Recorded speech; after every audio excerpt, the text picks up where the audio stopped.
Price the lord, hallelujah. പ്രിയ സഹോദരങ്ങളെ, ഈ ബുധനാഴ്ച വലിയ കൃപയുടെ, അഭിഷേകത്തിൻ്റെ, ശക്തിയുടെ, ആനന്ദത്തിൻ്റെ ഒരു ദിനമായി മാറട്ടെ എന്ന് പ്രത്യേകമായിട്ട് പ്രാർത്ഥിക്കുന്നു, ആശംസിക്കുന്നു. ഇന്ന് ശരിക്കും ബലിയർപ്പിച്ച് പ്രാർത്ഥിച്ചിട്ടുള്ളത് ആ ഒരു നിയോഗത്തിന് വേണ്ടിയാണ് കേട്ടോ. പിന്നെ ഇന്ന് നമ്മൾ ധ്യാനിക്കുന്നത്, ഞാൻ ഇന്നലെ വീട്ടിൽ പോയായിരുന്നു. അപ്പോൾ നമ്മളുടെ മാതാശ്രീനെ പറയുന്നത് അമ്മയാണ്.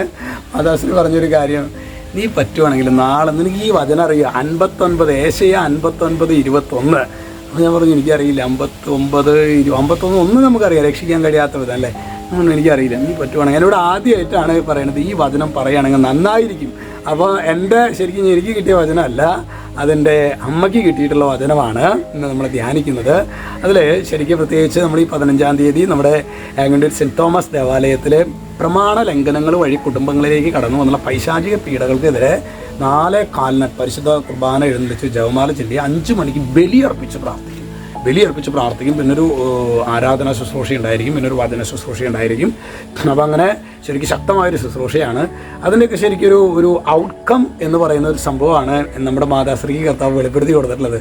അതിങ്ങനെയാണ്, വചനം കർത്താവ് അരുൾ ചെയ്യുന്നു, ഞാൻ അവരുമായി ചെയ്യുന്ന ഉടമ്പടി ഇതാണ്. അതായത് അതിൻ്റെ ഈ ഏശയുടെ ഈ പശ്ചാത്തലത്തിൽ പറയുന്നത്, അതായത് കർത്താവുമായിട്ട് ഉടമ്പടി ചെയ്ത ഒരു ജനത്തിന് കർത്താവ് നൽകുന്ന വാഗ്ദാനമാണത്. ഉടമ്പടി ഇതാണ്, നിൻ്റെ മേലുള്ള എൻ്റെ ആത്മാവും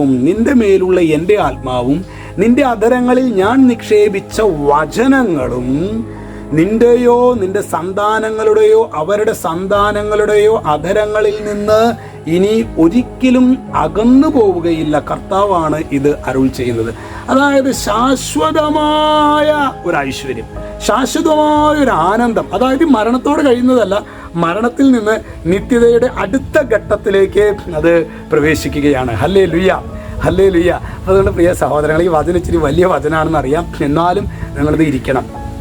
ഈ വചനം ആവർത്തിച്ച് ഇത് വായിക്കണം, ആവർത്തിച്ച് പഠിക്കാൻ പരിശ്രമിക്കണം. എന്നിട്ട് തലമുറകളിലേക്ക് ചൊരിയപ്പെടുന്ന ദൈവവചനത്തിൻ്റെ കൃപയെ ഓർത്ത് നമ്മൾ ഗൗരവമായ വിധത്തിൽ ചിന്തിക്കണം.